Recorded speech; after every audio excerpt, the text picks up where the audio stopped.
This is the Foredeck assembly. It's made of 2 halves of plywood, and they're glued together in a butt joint like this. It's all nailed to the work table, and there are these extra pieces on the edges which are shaped to match the angle of the hull. These came out of the kit as is. And this is all glued together and nailed down so it's nice and flat. The butt joint isn't very strong on its own, obviously, but there's some structural pieces that go across, some cleats, and then the whole thing's going to get glass on both sides, ultimately. So this is currently glued, or being glued. Nailed tightly. I've cleaned up all the epoxy. It's just the usual gluing mix. All these little nails and plywood pads that I made up that hold it in.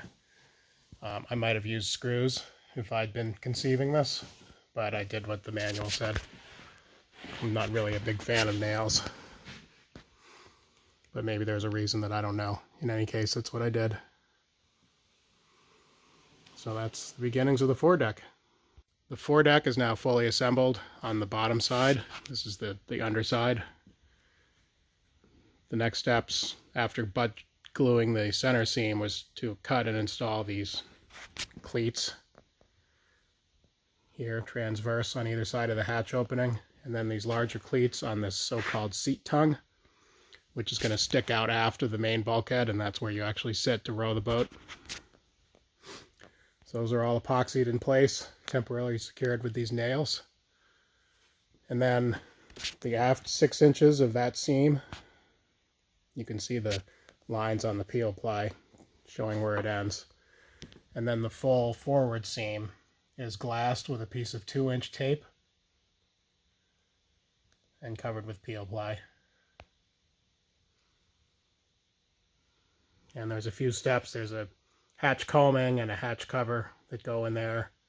There's several steps to be done on that. But the structural components of the foredeck are now in place. So this is one unit. The top gets fiberglassed at some point. I'm not quite sure when, but everything exposed in the boat is sheathed in fiberglass by the end of this process. This is the hatch cover that fits in the foredeck, right over there. And the instructions call for putting a layer of 6-ounce fiberglass around the edge. So that's what I did here. It's just wet out to the 1/4 inch thickness and pressed in place and wet out. This is to help prevent the edge from getting beat up with use. It's kind of a nice touch. So that's also going on in the background here.